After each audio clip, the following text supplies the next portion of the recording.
Hello and welcome to this European midweek betting preview brought to you by 188bet.com, the in-play specialists.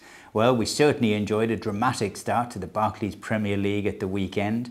Pepe Reina's spill right at the death of Liverpool against Arsenal meant that those two sides both kick off with a single point, but perhaps the biggest surprise of all came a little bit further down the road, where Blackpool, most people's long odds-on favourites for relegation, secured not only a victory but a 4-0 win against Wigan Athletic. I can assure you there weren't too many takers of the 100-to-1 plus that was available about that correct score bet before the game. We certainly didn't forecast it here, but we did manage to give a few winning bets. Chelsea were able to cover the handicap with great ease, scoring 6 against West Bromwich Albion. That was 4 more than they needed to give us a winning bet at odds of 2.08 in the Asian handicap market. We were also on the mark with Darren Bent and David Ngog to score their first goals in their matches respectively at odds of 4.0 and 6.5, 7.5 in fact about David Ngog. So not a bad start all in all, and despite the fact that we fancied Bolton and Liverpool to go 2 points better than they did in the end, at least by choosing to back them in the Asian handicap markets, we did manage to get half our stake back when they were both held to draws at home. Now the attention switches into Europe. On Thursday evening, we've got Manchester City away in Romania, Liverpool entertaining Trabzonspor of Turkey at Anfield, and Aston Villa travelling out to Vienna to face Rapid, all three of those bidding for a place in the group stages of the Europa League. Before that, Tottenham Hotspur bid for the biggest prize of all in European football and a spot in the group stages of the Champions League. It would be a real letdown if all of the trouble and all of the battle to finish in 4th place in the Premier League last season were to amount to nothing, but they do travel out to Switzerland on Tuesday against Young Boys of Bern. Now, we need to watch out here because Young Boys play in the Swiss Arena, which is a plastic pitch. Spurs won't be so used to that, although I'm sure they'll have done their homework. Perhaps of even greater caution needs to be a look at Spurs' away record from last season. They finished very poorly, with 3 away defeats out of 4 away at Sunderland, Manchester United and Burnley. And while they did look in fantastic form, particularly in the first half against Manchester City on Saturday, it must be borne in mind that they were the only side in the top 6 who actually had a record where they conceded more goals away from home than they had scored. So be cautious if you're looking at supporting Spurs at 1.77 to bring an away win back to White Hart Lane for the second leg of this qualifier. In fact, it might pay to take the Asian handicap odds of 1.87 about Young Boys getting a 3/4 goal start. That means that we win to half of our stake in the event of Spurs, we get back half of our stake if Spurs win by a single goal, but we win if Young Boys manage to get a draw or even a win. Now, I do hope that Spurs go through, but in betting terms, your head has to rule your heart. And I think that backing the Swiss side and the Asian handicap at 1.87 might represent a better value bet this Tuesday evening. Switching now to Thursday in the Europa League, I think that Manchester City will power their way past Timișoara in Romania. They looked as though they were setting out to just contain Spurs on Saturday, but with the likes of Adebayor and Tevez on the books, although not Craig Bellamy anymore by all accounts, I think that they will be able to score goals away from home.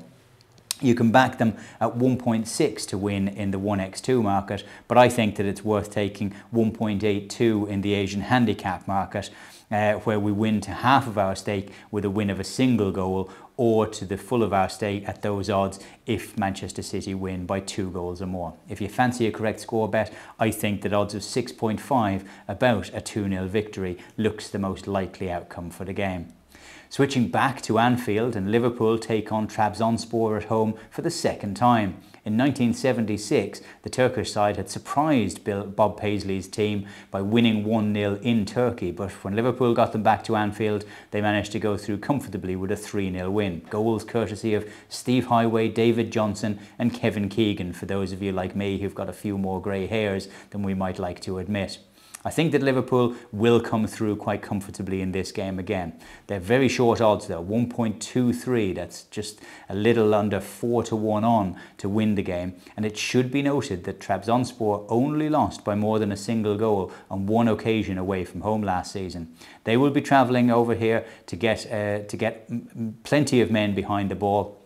And I think that they might make it a little bit difficult. You can back Liverpool to win by 2 goals or more at odds of 1.71, but my preference would be to go for a couple of correct score bets. A repeat of 1976, and we're looking for omens from the game because in that year Liverpool did go on to win the European Cup. Well, a repeat of the 3-0 scoreline that was got on that evening can be backed at odds of around 7-1 or 8.0, maybe 1 goal less. 2-0 is worth taking as well at odds of 6.0 or 5-1.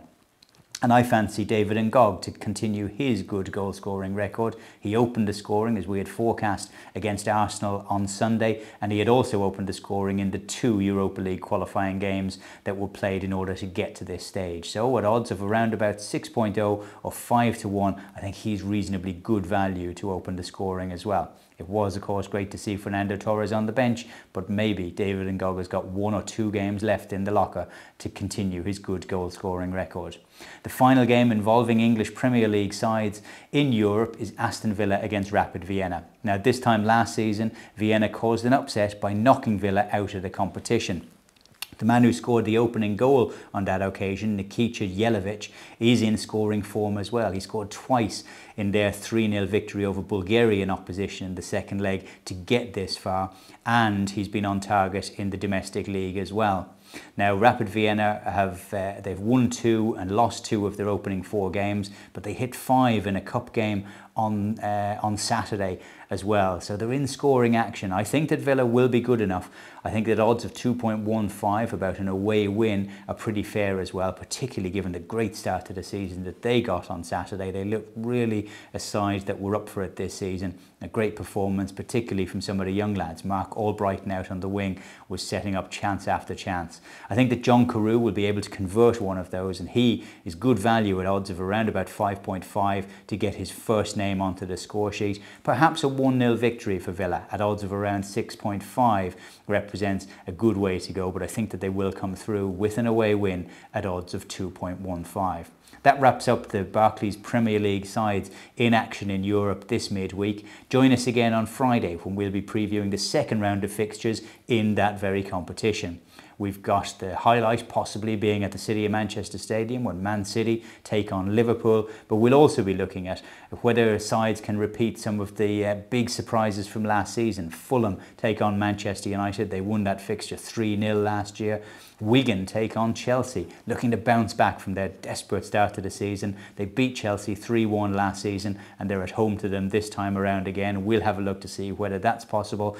And in fact, we'll have a look at all of the games in the Barclays Premier League for you. So enjoy the European action and join us again at 188bet.com this Friday for that look at the Barclays Premier League fixtures.